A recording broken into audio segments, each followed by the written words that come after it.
Welcome back to Safa's Unscripted. We got Casual Bias, we got Burns, and we've got Priyavan. Now, with the World Cup finally done and dusted, okay? As always, there's some old players, some players that we have to move on. Bit of age, a couple of injuries and stuff. But at least we have the URC. We have a couple of standout players. It's firmly underway. I think it's about, 5 game weeks in now. So we can get a firm grip of who the standout players are. So the first question up for the boys are, who have been the standout players that we could possibly see in the next maybe 2-3 years coming through for the Boks, leading up to the next World Cup, even leading up to this year or next year's Rugby Championship? Go. Because I have the perfect candidate for the guy who I believe is going to beat the likes of Ivan Rus, Ulrich Lowe, Jasper Wiese for that matter, Cameron Hanekom from the Vodacom Bulls. What a superstar. Obviously, no need to put so much pressure on him just yet, but the start that he has had has been phenomenal. 21 years old, not even built like a massive 8, but just so physical, so good on the ball. He wins his steals on the ground. Superb in the lineouts. I'm really impressed with him. I don't know about you guys. Brett, listen, I'm not even surprised that this guy didn't take a second to mention a Bulls player. I mean, it's ridiculous. I don't agree with me on this one. Hanekom that's been playing for what, like 3 games? And we're talking about higher ceiling than Ivan Rus that everyone's been screaming for. Now, I like Cameron Hanekom. I truly do. But let's not get carried away here, okay? You could have at least said a Stormers player first. You know, someone that's won the competition once, played in the final, you know, like a Sasha. But no, straight to a Bulls player. I mean, it's shameless. It's shameless. Brett, you can just go. I'm disappointed with this. I don't want to burst anyone's bubbles here, but Warren Gatland has other plans for Mr. Cameron Hanekom there. Warren Gatland wants this oak to be his international number 8. So enjoy your little parade of Mr. Hanekom. I don't think you're going to have him for a long time, although he's still got a 2-year deal with the Bulls. I think old Gatty there is going to make a plan to quickly get this guy to Wales. But, yes, we've got to, what? I'm going to reverse that. Do you think that Wales ever get back on track for him to go and play there? Because for him to play for Wales, he has to go to Scarlets or Cardiff or the Dragons. Do we really see him going to Wales in that mess of a union at the moment? Or do you think that Gatland can turn it around? Would you let's say this, you're 21 years old. Let's get real for a second. You're 21 years old. You live in a country with no electricity, a failing government, corrupt government. Shouldn't actually be saying this, could end me up in trouble, but just think about that. Or you go live in a country where everything works and you earn pounds or euros or whatever. You got a brighter future out of South Africa. Don't get me wrong, I love South Africa. It's the best place in the world. I would never leave. I'm just thinking of it as a 21-year-old that has literally been living in an era where things haven't been going right for South Africa his whole life. So it's a fair point. Just to play devil's advocate, he could still see out his contract at the Bulls and then still play abroad and for South Africa, right? So the big thing for me is just like purely on the international stage. Do you rather accept playing every weekend for Wales as a starting player? You're playing international, but you're not playing for the country you want to represent? Or do you take the risk and say, listen, I'm going to work my ass off and try and outplay, show that I'm the best. And even if you are the best, you'll still get rotated a lot more. Like, look at the likes of Jasper Wiese and Dwayne Vermeulen that we had in the World Cup. You can choose who the best is between the two, but they rotated a lot. So he's not going to get us as many games for the Boks, but that is the country you want to represent. Or would you rather just say international rugby is international rugby, and I'm proud of myself, I would play for Wales? What would you do? Personally, I'd play where I get to have the most international test caps. If I can be a number 1 starter at a Rugby World Cup, and that's my new legacy. Look at a Paul Willemse. He has no issues. He's wanted to be a Springbok since day one, and he came out the other day and said that if anything had to happen, that he could pull a John Klein on the world, he would. But it's not about, as a professional sports person. Like, let's say, for example, a CEO of a company. He wants to work for the role that he's been given by the biggest company in the world, and another company offers him, okay, it's a shitty comparison, but it's just people want to go where they know they could be happier, where they know and create a legacy. Yeah, stuff like that. I don't think he's gonna, if he does play for the Springboks, and I hope he does because I do like him too. If he does play for the Springboks, does he become a Dwayne Vermeulen, or does he become another, so we say, Dion Fourie that's been struggling in and out? So what do you want to do? Like, see what I mean? Yeah. That's all. It's all the risk to reward. But I mean, he's still got a bright future ahead. Whatever decision he makes, I mean, it is still early days, but you can see talent like that. You can see the potential that he has and everything. Now, that's just the one name. Give me some more names. Who's been performing well? Who's been standout players that you would like to see get a run in a Bok jersey one day? Well, seeing that Mr. Blue Bull over here keeps reverting to his own players, I'll do the same. And you can't go wrong with the Sasha Feinberg and Ngoma Zulu. They tried to steal him at England, but clearly he likes his country. Exactly the opposite of what we just spoke about. This oak wants to be a Bok. Doesn't care if he plays 2 tests or 200 tests. This oak is staying. He is a man of the future. The oak has so much skill. I think within the next test window, he will be in the Bok side. Gee, 100%. Does he? Who does he replace in the Bok squad? Does he take the Billy LaRue? Well, Billy's not going to be there. Billy's not going to be there. That's one. So he goes on to play a jersey 23 that Willems had a while back, and he becomes the utility back on the bench. I believe so. He plays in whoever's position he wants to play. That's how good he is. It reminds me of that Conor McGregor line. We're not here to take part. We're here to take over.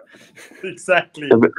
Credit needs to be given. He is a superstar. I mean, me and Mr. Burns went to watch the Lions versus Stormers at Emirates Airline Park, and we were just enjoying the spectacle that he put on. I mean, he literally just played a little bit of a keepy-uppy with the Lions and went and scored when he did that.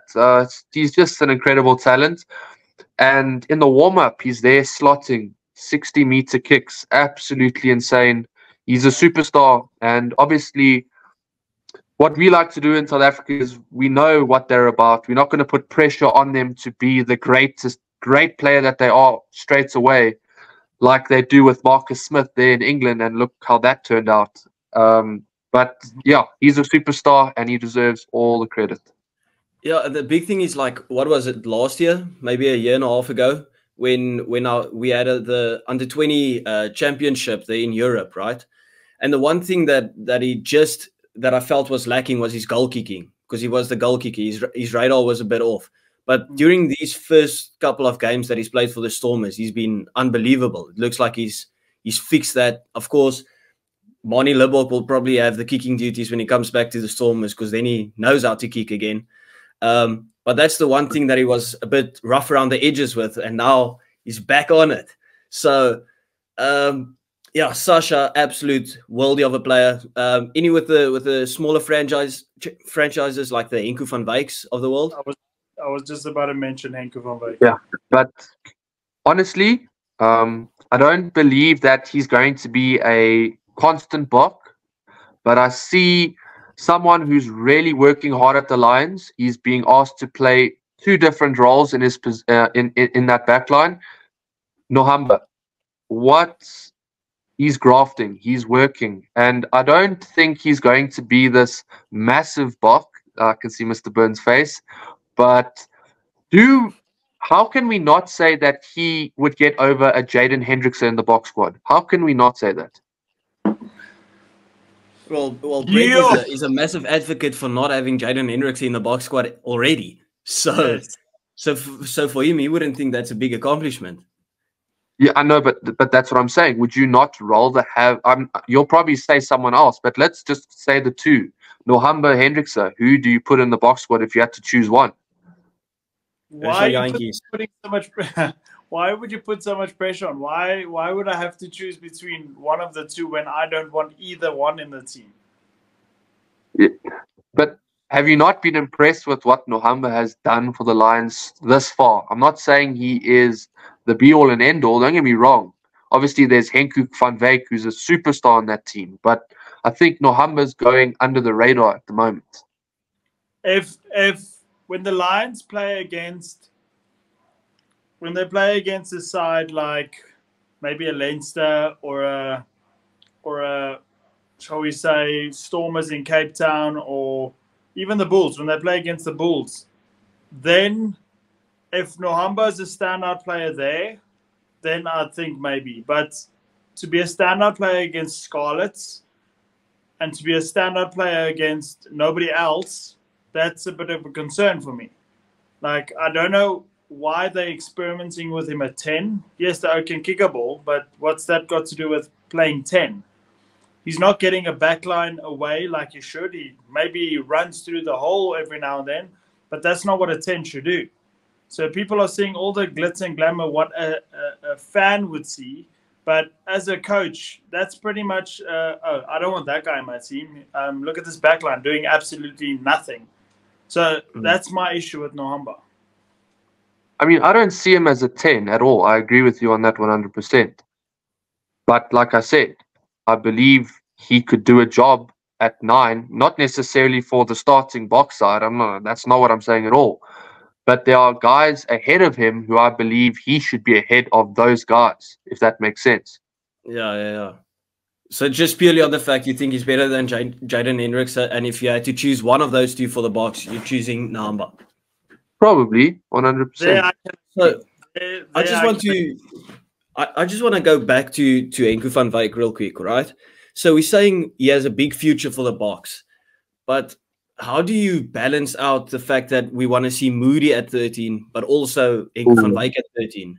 Are we thinking Moody plays 13 for the Bulls, and then when it comes to the box squad, he plays on the wing to give room for Henku van Wyk? Because of course Colby isn't the youngest guy in the world anymore.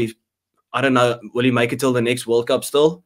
Will he still have that gas and that explosiveness that he has at the moment? If we're advocating for Moody, I don't agree that he should be playing 13. Yes, he had a very good game against the All Blacks at Twickenham. But then again, his last game for the Bulls at 13 was not a good game. And his last game for the Springboks at 13 against Romania was not a good game. I think the occasion was big enough for him to shine when he did play 13 against the All Blacks at Twickenham. But he does very well on the wing for the Springboks. Why reinvent the wheel? Why? Maybe he can, at times, if there's an injury, slot in at 13. But I personally don't see him being the 13 that everybody else sees him being. Yeah. 100%. Like, for me, like Brett said, he can fill in that 13 if it is necessary. But you don't necessarily have to force this narrative that, because he had one good game at 13, that's where he should play. I mean, he had a fantastic game on debut against Australia on the wing. And for the Bulls, he shines on the wing. He's absolutely a superstar on the wing. So keep him there. And I could even see him being a fullback. I'm not saying starting, but I think he'd make a better fullback than a 13. Just because of his height, good under the high ball, that type of thing. So I think if we're looking at, obviously, Jesse Creel's heading out the door slowly, and Lucanio is going to have to battle with Henku. Hopefully, it's going to be good competition there. I think Henku's the perfect guy to start building up, because we're going to have a new breed of players coming up soon. Because obviously we know a lot of these guys are coming towards the end of their Bok careers, and a few of them only have one more World Cup, and even then it's pushing it. So we definitely need to start breeding these guys. Yeah. So yesterday, Lukhanyo played his first game, if I'm not mistaken, back in the Sharks jersey after being injured a while. Were you guys impressed? Do you think he might be close to losing his position to one of the up and comers? Because at the moment he is a bit injury plagued, and we know the player he was for us leading up to 2019 World Cup, even leading up to this World Cup. But the injuries in the past 2 years have been absolutely destructive. Do we still see a massive future for Lukhanyo in the Bok jersey in the next couple of years? I'd like to take this one as a backline player. In the whole Sharks team, Lukhanyo for me was, other than Fussy, which had his first good game in about 10 years, was getting there. I was very impressed to see how he played coming back from an injury. He was still looking for those offloads, even on the ground, looking for those offloads. Because if you injured that long and you get another injury back to back, your confidence is nowhere. You are absolutely. It's going to take you. Look when Fussy came back. It took him what, a whole season, a season and 5 games to actually play a potentially okayish game. And Lukhanyo back-to-back injuries came back and he did what he did. So Henku van Wyk will have to pick up his socks, because Lukhanyo he's telling the world, listen, pals, I'm here to stay. Yeah, just like on that, we just mentioned 4 outstanding outside centers. Like, does Lukhanyo already replace Jesse Kriel, who we said is probably the best 13 in the world from this World Cup? Then you have Lukhanyo then you have Henku van Wyk, and you have Kainan Moody that people want to see in that 13 jersey. I think we are absolutely blessed to be in a position like this. And just the last standout player for me, and he stood out in the Currie Cup earlier this year. Who was that 10 from the Pumas that's playing for the Scarlets right now? The beer. What do we think of him? What do we think of him? Underrated. If I can give it one word, underrated. Purely, the Pumas are not built in this way that the Sharks are, for example, with these superstars. And those guys have to, when it's Currie Cup time, they know, like, we are not getting included in this whole fiesta of these 4 top these 4 top franchises, and they want to go out there and prove a point. And sometimes being told, okay, I need to go and prove a point, can put a lot of pressure on you. You put a lot of pressure on yourself. You tell yourself, I want to go out there, I want to win the Currie Cup against these nations. And bear in mind, the Pumas put, I think it was 70 points, and this is horrific to say, but they put 70 points on the Bulls with a team that was filled with URC superstars. And for that, I have to applaud. And De Beer is the architect of that backline in the Pumas. He was. And people don't realize how good he actually was, and how he didn't just play against a B team in the Bulls. He played the Bulls URC team, and he bossed it. So you have to give him credit. He was absolutely outstanding, and that's why I'm asking, because you don't hear all the pundits and stuff on television speaking enough about this guy. Because I know it's Currie Cup, and people, I wouldn't say look down on the Currie Cup, but of course it's not on the same level as for the URC. But to stand out so much is something incredible. So I'm really looking forward to seeing what it does for the Scarlets. Of course, the Scarlets aren't the best team in the world necessarily, but you can still do a job and stand out in a team like that. Of course, Evan Roos yesterday also had one of his better games again. Brett has spoken multiple times about him being one of the best players in the country with the most potential, but the discipline is the thing knocking him at the moment. Is that fair to say? Only the discipline, or what does he still need to do to get a starting position in the Bok squad? Does he still have the future with Jasper in front of him, and then of course not Henku van Wyk, Hanekom coming from behind? For me, Evan Roos is a great player. We cannot take that away from him. He is a guy who for me, it's almost like he thinks he has a chip on his shoulder, but he doesn't. I think Ivan Roos just needs to calm down. I think everyone's putting so much pressure on this guy to be the next 8 for the Springboks, and we forget he's young. And Jasper Wiese went through the same thing. It was again in the Ellis Park test against the All Blacks. We win a penalty, and Jasper Wiese goes and absolutely crunches Aaron Smith. Reverse penalty, they kick over. And for me, Ivan Roos has the potential to 100% be the starting 8 for the Springboks, and he has that physicality, and he's a fantastic player. Speed. It's just, can he control that feeling of he has to prove himself when he's proved himself? He just needs to continue it now. That's all he needs to do. If you look back at, so firstly, I think Ivan Roos saw my video where I said to him, listen, pal, I can't defend you anymore. Your discipline is getting to you. Because the very next week, he controlled his emotions. He ran extremely hard. It was a bummer that he got held up twice, but like you said, it was one of Ivan Roos's better games. Almost back to his best. And if he can control his emotions, because I think it's got a lot to do with emotion. Like you said, it would appear he thinks he's got a chip on his shoulders. So if he can control that, I think it's going to be very difficult to keep that man out of the Springbok squad. Especially, I think he also notices now that he doesn't really see Low as a threat, because he's more considered a flank lock than an 8th man. But now he thinks Hanekom is a threat, and now all of a sudden, look at what he's producing for us. Yeah. Now we've spoken about the players that stand out and have the potential to go into the Boks squad, but with the Boks coming back into the URC teams, and this is mostly focused on the Bulls and the Stormers. Who do we think are the crucial players to bring success to our franchises, getting near the business end of the season? Like who really has to step up when it comes to that time?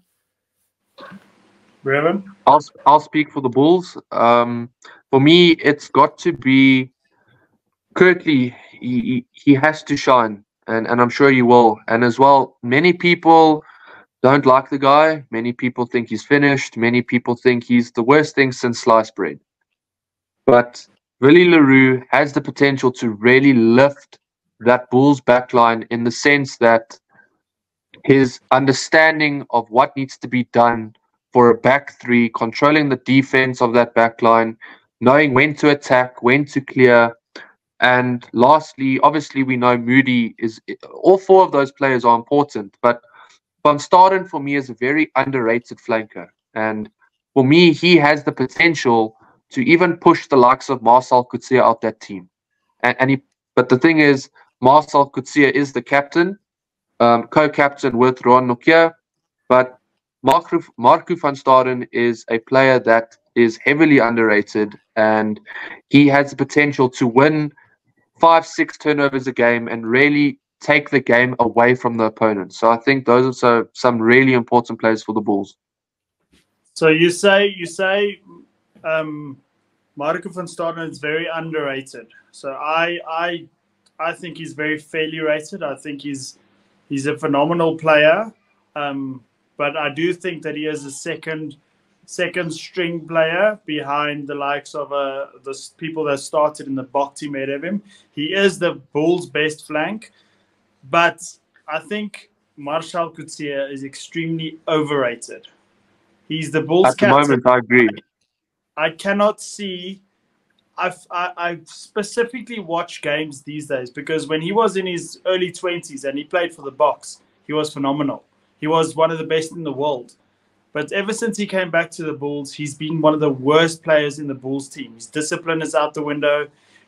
For me, he looks overweight. I can't see him putting in those hard yards anymore than he used to.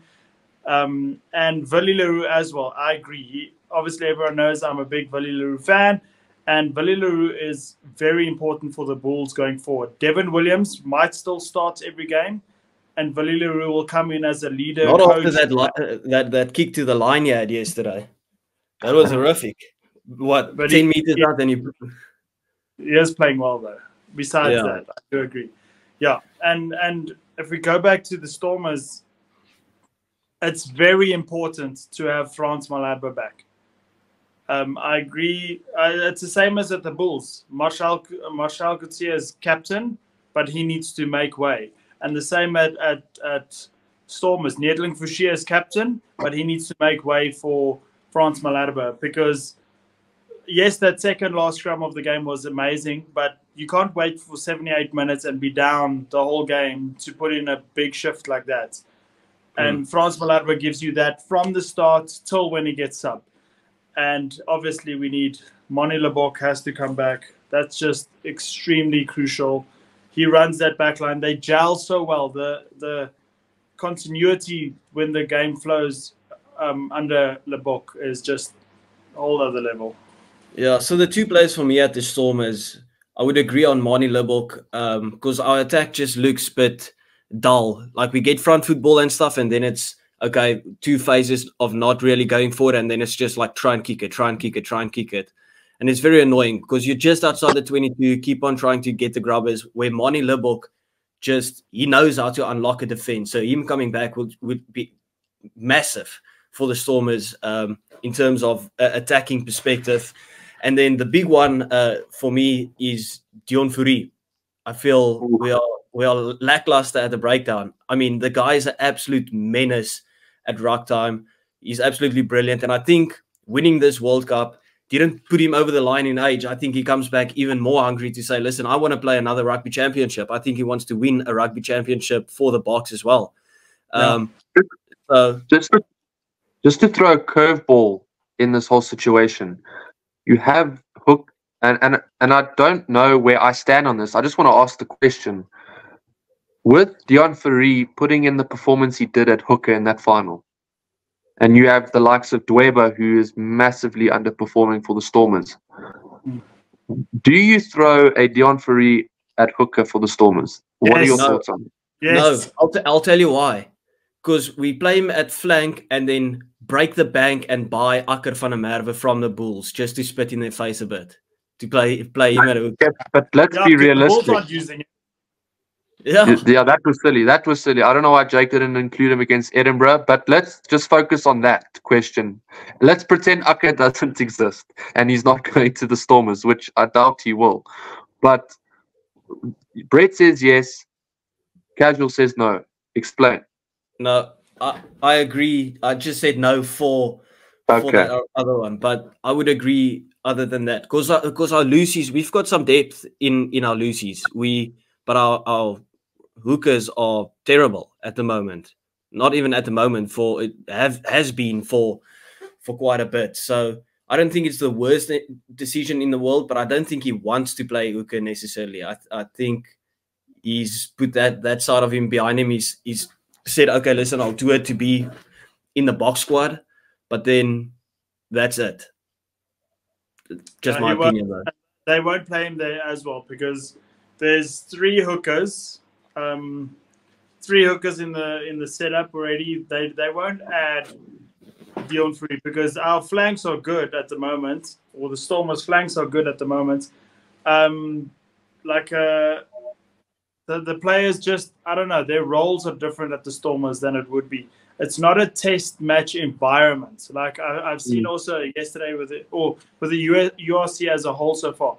Teams I'm still in World Cup mode, and I'm thinking, why are you not kicking for goal? Yeah. It's like, oh wait, it's more chilled. It's not test rugby. Calm down. So I'd like him at hooker. I'd like him on the field as a whole. I don't care where he plays. I'll put him at fly-off even if I have to. Dion Fourie is the GOAT. But yeah, that's my opinion.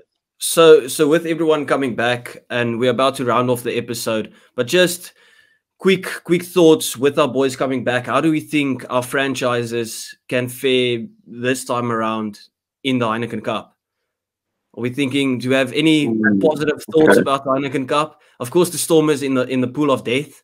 Literally, it's horrible to think about, but we have to. You have to play with the cards you're dealt. So, my 10 seconds. It would be the same as last year, if not worse. And is that down to quality in the team or down to squad depth, as we spoke about in the earlier episodes? Yes and yes. Both. Both. If we're realistic, I think the Stormers have a group that is, I don't know how that was come up with. I'll be real. The Bulls have a group that isn't even close to as tough as the Stormers group, but I still think that they'll struggle in that group as well. And obviously, Sharks are in the Challenge Cup below, and I don't even think they win that. I think we struggle. We struggle when it comes to this, and we have to be realistic. We have to be realistic. We struggle when it comes to the Challenge Cup and the Champions Cup. So, yeah, I'm predicting not one in the round of 16 even. Oof, bold call. It's because we're traveling so much, and we spoke about how bad we are when we are on the road. And this is even more traveling than just in the URC. So, yeah, we don't have too much hope when it comes to the Heineken Cup. But anyway, hopefully the boys prove us wrong. Looking forward to seeing our boys back at their franchises, except for the guys going to the Bulls because, you know, it's one of those things. Anyway, I hope you guys enjoyed the episode. Thank you very much for watching, liking and subscribing. And we'll see you next time. Sayonara.